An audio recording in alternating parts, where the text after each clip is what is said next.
চিন্তার বিষয়। আর আল্লাহ রাব্বুল আলামিন হোক সন্তান দান করছি, আর সন্তান হলে আয় ওগরে ডাক্তার বানাই, আর ওগরে ইঞ্জিনিয়ার বানাই, আর ওগরে ম্যাজিস্ট্রেট বানাই। এক এক সন্তান ওরা এক এক সম্প্রদায়ের এক একজন বড় বড় লিডার বানায়। কিন্তু দুঃখের বিষয়, যখন আর ইন্তেকাল হয় মুসলমান আর মৃত্যুর পরে জানাজা পড়ে নৌকর বানাইতে না পারি। আর সন্তান আর শেষ বিদায় গোসল কিভাবে দিব আনোর শিক্ষা আর পরে দিতে না পারি।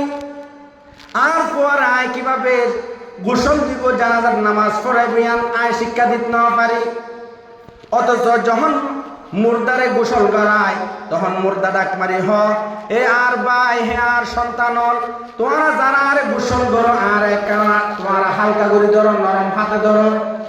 কারণ যে আজরাইল আলাইহিস সালাতু ওয়াস সালাম আর এমন ভাবে চাপ মারছি যে চাপর হারণে আর সমস্ত শরীর ব্যথা হয়ে গিয়ে তারা চিল্লাই হয়।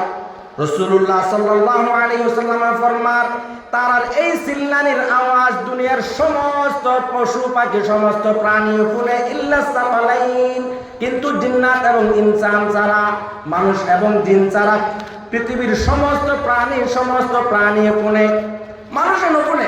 তারা চিল্লে ডাক মারি হয় আর একটু হালকা করে ধরো, মুলায়ম হাতে ধরো, নরম হাতে ধরো। যখন মুর্দারে গোসল করায় তখন অনেক সময় মুর্দার অবস্থা খারাপ থাকে, শরীরের মধ্যে বিভিন্ন প্রকারের ঘৃণিত জিনিস দেখা যায়, অপছন্দনীয় জিনিস দেখা যায়, হিন্দুত্বে ভালো না লাগে, শখ লাগে। তখন নিজের সন্তান যদি আরে গোসল করায় তাহলে আর তার সন্তান আর তার বাবার ইনসত্ব লাগিব, ঘৃণা লাগিব। আর কোন অবস্থা